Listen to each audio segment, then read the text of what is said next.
November মাসের 25 তারিখ থেকে শুরু হতে চলেছে দিল্লিতে পার্লামেন্ট অধিবেশন। রাজ্যসভার সাংসদ হবার পরেই প্রথমবার দিল্লিতে পার্লামেন্ট অধিবেশনে যোগ দিতে চলেছেন সাংসদ রাজীব ভট্টাচার্য। আজ রাজ্য থেকে রওনা দিলেন রাজ্যসভার সাংসদ রাজীব ভট্টাচার্য। কোন কোন বিষয়গুলো অধিবেশনের তোলার চেষ্টা করবেন রাজীব বাবু তা সার্বিক বিষয়ে বিমানবন্দরে সাংবাদিকদের মুখোমুখি হয়ে জানালেন।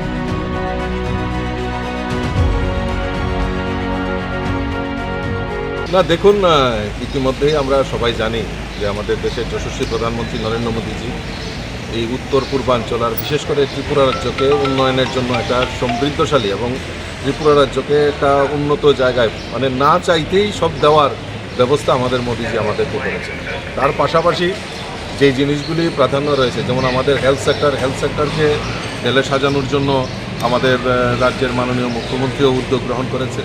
এবং পাশাপাশি আমিও কিছুদিন আগে আমাদের যিনি হেলথ মিনিস্টার রয়েছেন আমাদের জেপি নাড্ডাজি, ওনার কাছেও আমি লিখেছিলাম যে আমাদের ত্রিপুরা রাজ্যের একটা এইমস নতুবা আমাদের যে মণিপুরে যেটা রয়েছে রিমসের মতো এরকম একটা সুপার স্পেশালিটি হসপিটাল যাতে ত্রিপুরাতে নির্মাণ করা যায়, তার জন্য আমি আবেদন রেখেছি।